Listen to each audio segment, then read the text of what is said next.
இட்லிக்கு தோசைக்கு மாவு அரைக்கிறது. இட்லிக்கு தனியாக அரைக்கலாம், தோசைக்கும் தனியாக அரைக்கலாம், ரெண்டுத்துக்கும் சேர்த்து ஒன்றாவும் அரைக்கலாம். இது 1/4 படி. 1 கிலோ அரிசி வாங்கினா இதில் 4½ காப்படி, 4¼ 4½ 4½ அந்தளவுக்கு இருக்கும். இதில் 7 காப்படி இட்லி அரிசி. இன்றைக்கி கடையில் கிடைக்கிற இட்லி அரிசி உதயமில் 5 கிலோ பேக் கிடைக்கிது, அந்த அரிசி. உதயம் உளுந்து இதில் கரெக்டாக 1¼ காப்படி உளுந்து. இதில் 2 டீஸ்பூனு வெந்தயம் போட்டு நல்லா ஒரு 4 தடவை கழுவி ஊற வச்சாச்சு. அரைக்கும்போதும் ஒரு சில விஷயங்கள் இருக்குது, அதை சொல்கிறேன், அரைக்கும்போது சொல்கிறேன். உளுந்து போட்டேன். உளுந்து போட்டுட்டு என்ன விஷயம்னா, ரொம்ப நேரம் அரைக்கக்கூடாது. உளுந்து பொங்கி வரணுன்ட்டு ரொம்ப நேரம் அரைக்கக்கூடாது. ஒன்று. ரெண்டாவது வந்துட்டு உளுந்தை போட்டு ஓடிட்டு இருக்கும்போது ஒரு 2-3 நிமிஷத்துக்கு ஒரு தடவை அதை சைடில் உள்ளதெல்லாம் எடுத்து விட்டுட்டு கொஞ்சம் கொஞ்சமாக தண்ணியை ஊற்றி அரைக்கணும். ஒரு 10 to 15 நிமிஷத்தில் பார்த்தீங்கன்னா உளுந்து மாவு அரைஞ்சிரும். அது கொஞ்சம் நுரைச்சி மேலே கொஞ்சம் ரொம்ப சாஃப்டாக நுரைச்சி வர அளவுக்கு வச்சுட்டோம் அப்படின்னா இட்லியும் சரியாக வராது, தோசையும் சரியாக வராது. ஒரு 15 நிமிஷம் அதிகபட்சம். ஒரு 2-3 நிமிஷத்துக்கு ஒரு முறை கொஞ்சம் தண்ணியை கொஞ்சம் கொஞ்சமாக ஊற்றி சைடில் உள்ளதெல்லாம் எடுத்து விட்டோம்னா ஒரு 15 நிமிஷத்தில் பார்த்தீங்கன்னா மாவு ரெடி ஆகிடும். இது கிரைண்டர் ரொம்ப பழசுன்றதுனால 14-15 வருஷம் ஆச்சு. கல்லெல்லாம் தேஞ்சதுனால இன்னொரு 5 நிமிஷம் இதுக்கு எக்ஸ்ட்ரா, அவ்வளோதான். மாவு எடுக்கும்போது ஓரளவுக்கு கட்டியாக எடுக்கணும். ரொம்ப தண்ணியாகவோ நுரைச்சி வர அளவுக்கோ வச்சிடக்கூடாது. ஒரு 15 நிமிஷம் தான் ஆச்சு, ஆனால் மாவு அரைஞ்சிட்டேன். குறைன்னு அடிப்படலை, ஓரளவுக்கு இந்த அளவுக்கு மாவு ரெடி ஆகிடுச்சு. 15 நிமிஷம் ரெடி ஆகிடுச்சு. இதுக்கப்புறம் விட்டோம்னா அது அப்படியே நுரைச்சி வந்துடும் மேலே. சரி, அந்த உளுந்து கொஞ்சம் சரியில்லை, உதயம் உளுந்து தான். இந்த வழக்கமாக கொஞ்சம் நல்லா பொங்கும், இந்த தடவை அந்த அளவுக்கு பொங்கலை. மாவு எடுத்துருக்கோம். உளுந்து மாவு எடுத்துட்டேன். இங்கே அரிசி போட்டாச்சு. அரிசிக்கு பெருசாக டென்ஷன் தேவையில்லை. இதுவும் ஒரு 15 நிமிஷம் 20 நிமிஷம். இதை ரொம்ப நைஸாக அரைக்க மாட்டோம் நாங்கள், கொஞ்சம் குறைன்னு தான் பார்த்து எடுத்துறது. எடுக்க போகிற ஸ்டேஜுக்கு ஒரு நிமிஷத்துக்கு முன்னாடி தேவையான உப்பு, கல் உப்பு இதிலே போட்டுருவோம். அது ஒரு ரவுண்டு ஓடும்போது அது நல்லா அதுவே கரைஞ்சிரும். நம்ம போட்டு ரொம்ப கரைச்சிட்ருக்க தேவையில்லை உப்புக்காக. நான் எடுக்கும்போது அப்புறம் ஃபைனல் பண்ணும்போது காமிக்கிறேன். ஒரு 15-20 நிமிஷம் ஆச்சு, மாவு அரைஞ்சிருக்கு. அவ்வளோ லேசாக அந்த குறைன்னு அவ்வளோதான். மாவை எடுத்துகிட்டு கரைக்கணும். மாவை இந்த பாத்திரத்தில் எடுத்து கரைச்சிட்டு 2 பாத்திரம் பொங்கி வரத்துக்காக 2ல் ஊற்றி வச்சாச்சு. இது ஃப்ரிட்ஜில் வைக்கிற பாத்திரம். சாயங்காலமாக இப்போ மிக்ஸ் பண்ணிவிட்டு இதில் ஃபுல் பண்ணி ஃப்ரிட்ஜில் வச்சிட வேண்டியது.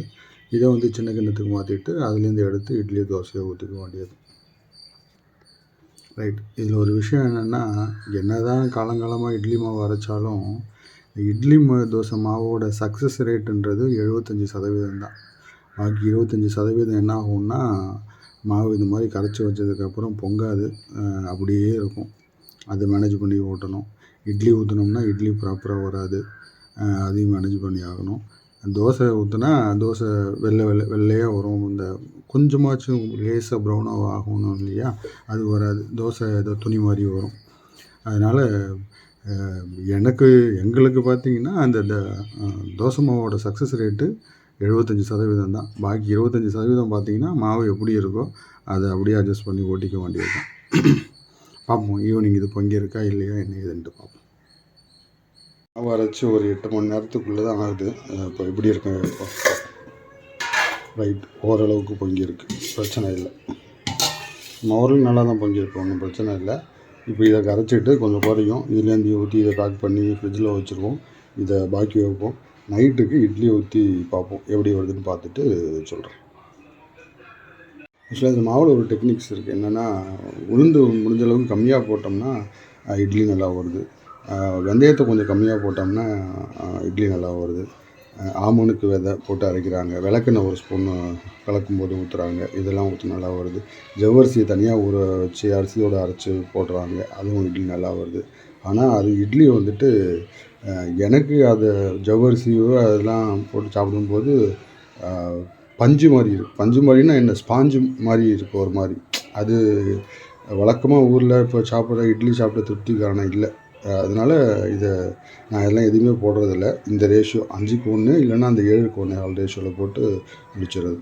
இட்லி ஊற்றணும் அப்படின்னா மாவை சும்மா பொங்கி இருக்கிற மாவை ஓரளவுக்கு இப்படி லைட்டாக பரட்டி விட்டுட்டு இட்லி ஊற்றினோம்னா நல்லா வரும்.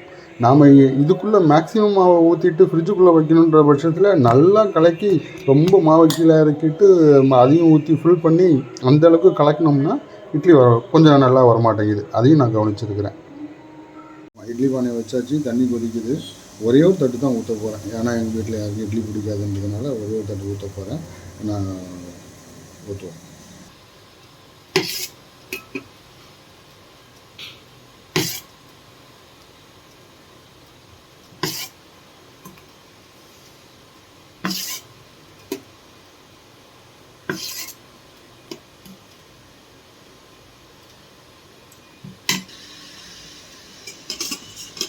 ஒரு தட்டு மட்டும் ஊற்றிருக்கேன். பார்ப்போம் உங்களுக்கு எப்படி வருதுன்ட்டு.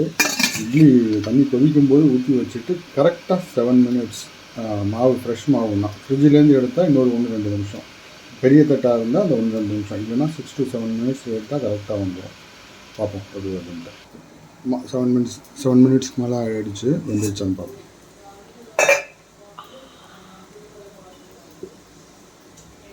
ரைட், வெந்துடுச்சு. அதனால் அடுப்பை ஆஃப் பண்ணிவிடுவோம்.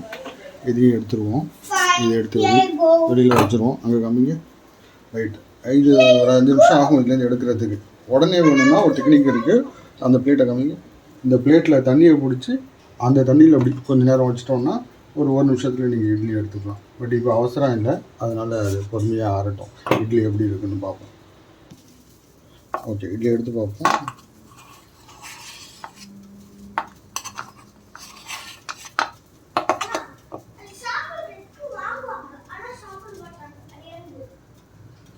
ரைட், எனக்கு தெரிஞ்சு பர்ஃபெக்டாக வந்திருக்கு. ஒன்றும் பிரச்சனை இல்லை. ரேஷியோ கரெக்டு தான், அரைச்சதும் கரெக்டு தான், இட்லியும் அருமையாக வந்திருக்கு. ரைட், இதுதான் டெக்னிக்.